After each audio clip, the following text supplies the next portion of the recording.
मुतनाज़ा film Ram जन्मभूमि पर मुस्लिम मजहबी रहनुमाओं और मुस्लिम तंजीमों के सरबराहान ने अपने शदीद रद्द-ए-अमल का इजहार किया है।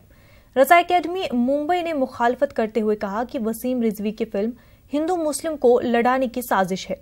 शिया तबके का कहना है कि ये फिल्म से समाज में नफरत फैलेगी, जबकि वसीम रिजवी का दावा है कि फिल्म में कुछ भी मुतनाज़ा नहीं है। फिल्म में हकीकत की अक्कासी की गई है। वसीम रिजवी ने 19 नवंबर को राम जन्मभूमि नामी फिल्म का पोस्टर और ट्रेलर जारी किया था। मजीद तफसीलात के साथ मुंबई से हमारे नुमाइंदे प्रशांत पांडे इस वक्त हमारे साथ जुड़ चुके हैं। प्रशांत, क्या है ये पूरा मसला? आखिर क्यों जो है रज़ा एकेडमी इस फिल्म की मुखालफत कर रहे हैं? जी बिल्कुल, देखिए इस फिल्म में जो ट्रेलर में दिखाया गया है तो रज़ा एकेडमी का ये कहना है कि इसके जो डायलॉग्स हैं या फिल्मों में जो दिखाया गया है वो मुसलमान समुदाय को आहत करता है, उन्हें कहीं ना कहीं पीड़ा देने वाली बात है।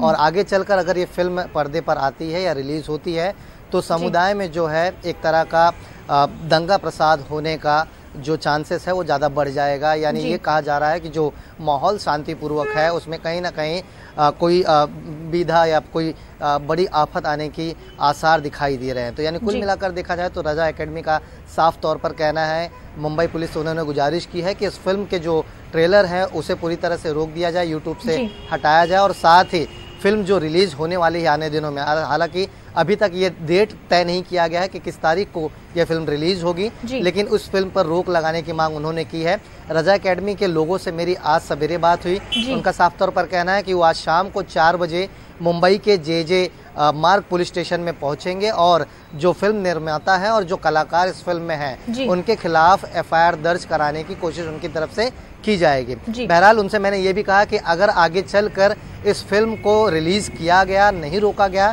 तो आपका क्या फैसला होगा। तो उन्होंने एकदम स्पष्ट किया है कि अगर आने वाले दिनों में इस फिल्म को नहीं रोका जाएगा तो रज़ा एकेडमी अपने समुदाय के साथ बैठक करेगी और उस बैठक के बाद उन्हें क्या फैसला लेना है वो आगे चलकर अपने फैसले पर उतारेंगे। जी बिल्कुल प्रशांत, बहुत बहुत शुक्रिया आपका।